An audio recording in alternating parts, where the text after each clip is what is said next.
when Professor Christian Downie appeared before a Senate inquiry into climate and energy misinformation, he warned that Australia is facing coordinated campaigns that aim not to debate solutions, but to stall them. There is a network of organisations that exist to influence the public, influence the media, influence political arenas like our parliament to stop or reverse effective climate action. Professor Downie has spent years tracing the billions spent on messaging and outlining what he calls the climate obstruction playbook. Short answer is I think we're scratching the surface. There's much more to research, but there's an overwhelming body of empirical evidence now about these actors, about the financial flows. That inquiry has now reported back with 21 recommendations, including more scrutiny of greenwashing, more transparency around who funds campaigns, and more support for communities affected by renewable energy projects. But the government still hasn't formally responded. I'm Daniel James, and you're listening to 7am. Today, we're bringing you our episode with Professor at ANU's School of Regulation and Global Governance, Christian Downie, on how the obstruction playbook has been so successful in stopping action on climate change. It's Sunday, June 14. This episode was first published in October 2025. So, Christian, you've spent a lot of time investigating the lobbyists and the tactics that they use behind a lot of the misinformation that we see around climate change. So where did that start for you? Well, I guess for more than a decade, I've been thinking about the politics of climate change. I've been working in think tanks and government and universities. I think the one thing that stood out as I thought more about this issue is, because of the path-breaking work of climate scientists, we have a good understanding of why the world is heating up, what the impacts are. Because of the work of engineers and entrepreneurs, we have almost all the technologies we need to cut pollution and stabilise our climate. And because of the work of economists and public policy experts, we know most of the policy solutions. And yet we continue to fail to implement ambitious climate policy. So it was that kind of puzzling question about why are we failing? Why aren't we reducing emissions like scientists are asking? A major factor that's become clearer over the years is because of the efforts by groups and individuals in society to obstruct action on climate change, that is to block and oppose policies, and our failure to understand that and then, of course, to overcome it. Well, let's talk a bit more about those people and groups and what you've come to learn about them. I know that you went to Washington to meet some of these people. So when you were there in the room with them, tell me what you learned about who they are, how these campaigns are built, how they come about. Yeah, so I've spent a number of stints over in the US trying to study how climate and energy policy was shaped, interviewing senior executives, lobbyists from all the major fossil fuel industries. Probably spent countless hours now, waiting in the foyers of big office buildings, going through security up into the corporate boardrooms, and sitting in the offices of major coal corporations, executives from oil and gas corporations down in Houston, their lobbyists in Washington, DC. But I've also spent time with lobbyists in the solar, wind, hydro sector. And, what you really find out is that a lot of these groups are engaged, and this is part of how, policy works in that town. They are engaged in sophisticated political campaigns to try and shape policy outcomes, to block policy outcomes, often particularly around climate change. And so being in those rooms and seeing how this works behind the scenes, was there anything that you witnessed that really, I suppose, crystallised the playbook that's being created and used here? The thing that really, I guess, crystallised it for me was probably over a couple of conversations that when the lobbyists I'd come to meet described, in quite a lot of detail, how they were plotting their strategies. Often that involved developing sophisticated public relations campaigns, but they were often designed to kill off the next piece of climate legislation. Maybe it was attempts to limit emissions from coal. Of course, this isn't new. We know fossil fuel companies around the world have funded multi-billion-dollar campaigns since at least the 1980s to deny the existence of climate change. They've funded television campaigns, online campaigns, front groups, consultancy reports, and many others, and it's worked. And I think, through these conversations, it really became apparent to me, and that's what me and many other researchers have been working on for some time now. I'm so curious. Tell me more about these campaigns, what the strategy is. Well, when you're thinking about, for example, the campaigns run by corporations, often they have very long time horizons. They're thinking at what do they want to achieve over the next decade, and maybe over a decade it is simply to store climate action as long as possible because they want to keep selling oil or gas or coal. They're simply just motivated by commercial interests. How those campaigns play out, well, there's a lot to it. There's lobbying, there's public relations, there's often litigation, there's campaigns to cast doubt on the role of science and scientists. I'll give you one example, perhaps, on public relations, which is really, I think, a key part of, what you might call the climate obstruction playbook. So public relations and advertising firms have long been paid to craft political campaigns for oil and gas companies, among others. Now, these campaigns, they involve more than simply running a few television ads for a corporate client. Often a firm will do polling, they'll do focus groups, they'll do media and social media campaigns. Sometimes they'll even undertake astroturfing. And by astroturfing, what I'm referring to is creating fake community groups to give the impression of widespread support or widespread opposition for an issue.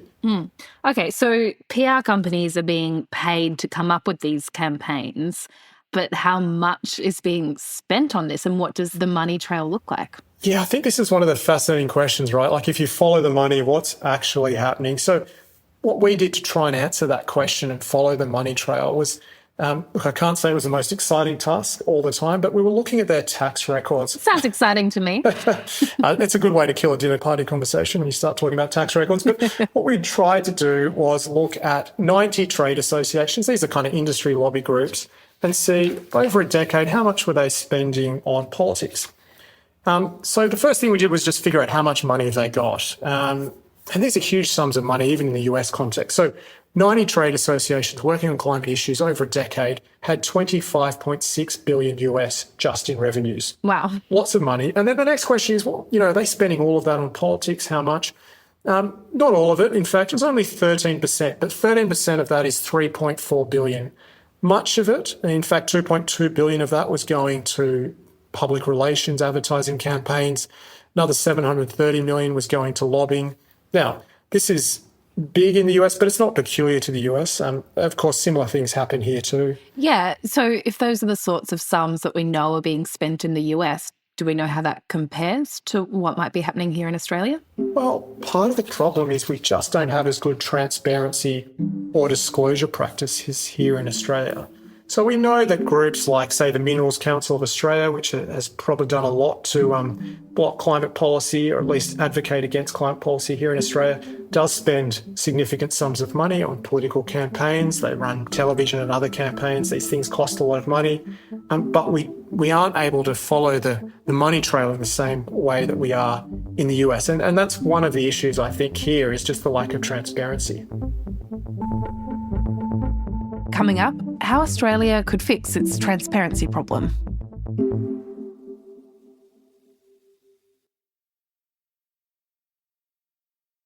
Look, as a social scientist, it's notoriously difficult to try and reach very robust conclusions on the effectiveness of one particular strategy.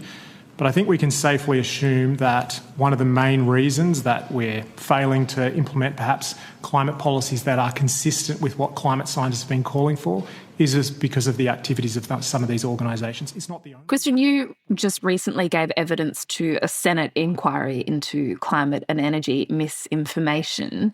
Can you tell me about that inquiry and why you decided to speak now? Yeah, so in the last couple of months, there's a cross-party inquiry set up. It's called the Senate Select Committee on Information Integrity and Climate Change and Energy. But basically what they're interested in is looking at, how is misinformation around climate change affecting Australian politics, affecting public debate? So it's a tried and true playbook, which has been tested overseas, particularly in the US.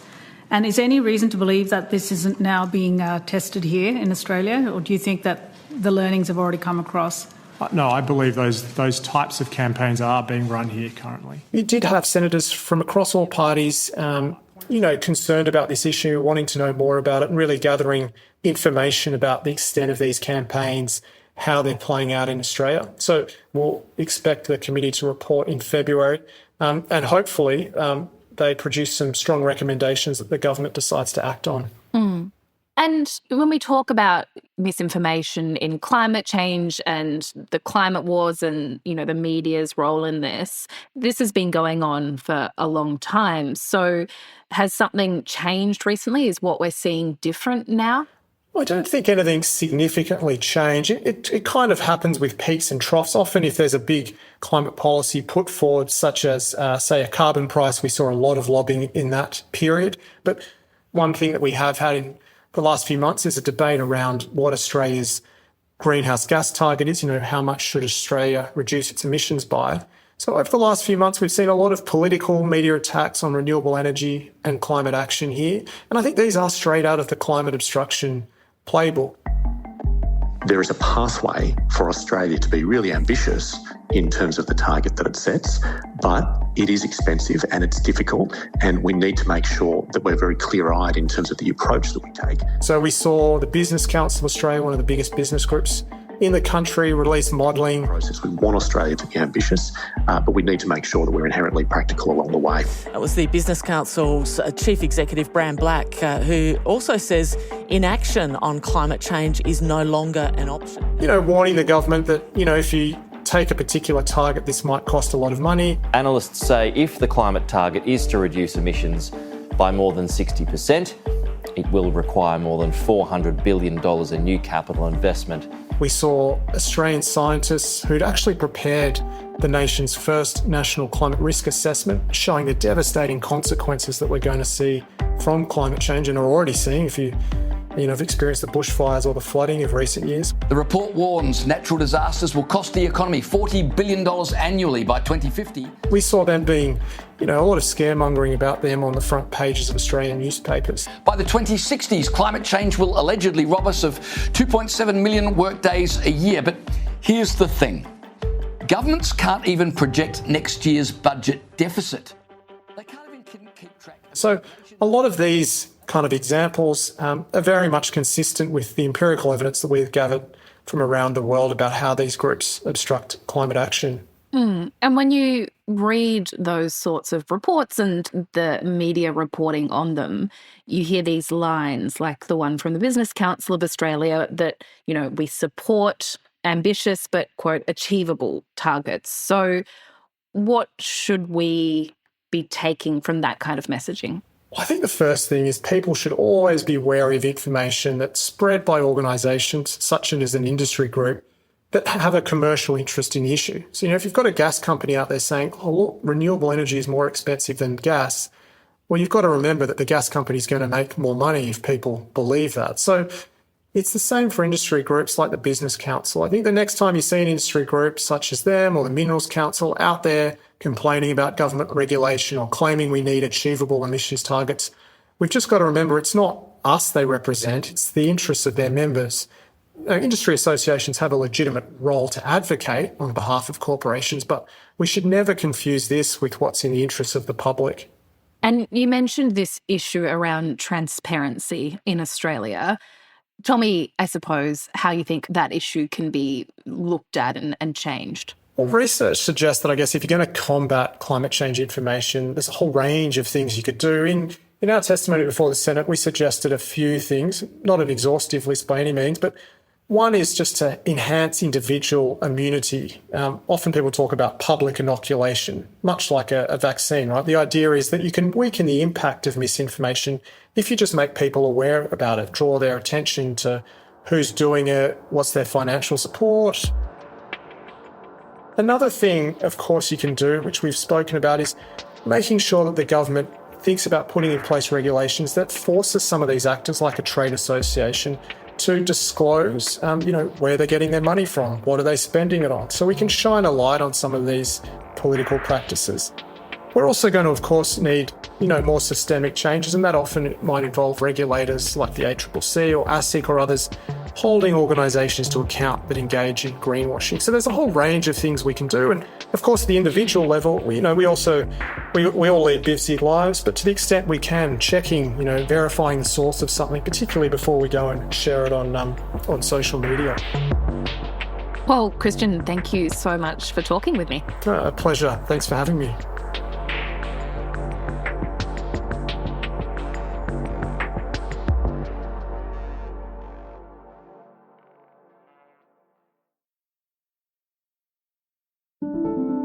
7am will be back tomorrow with an interview with Peter Garrett. The former Labor Minister and Midnight Oil frontman is leading a public inquiry into the most expensive defence project in Australia's history, AUKUS. We ask why he believes Australians deserve answers and whether it's too late to walk away. And when I do a back of the envelope on the cost of AUKUS, I'm up around $500 billion. It's a hell of a lot of money. For that amount of money, you could arguably, according to defence experts, have a bigger fleet of diesel submarines. You could have enhanced land-based defence forces, and you'd have quite a lot of spare change left over for schools and hospitals. I'm Daniel James. See you then.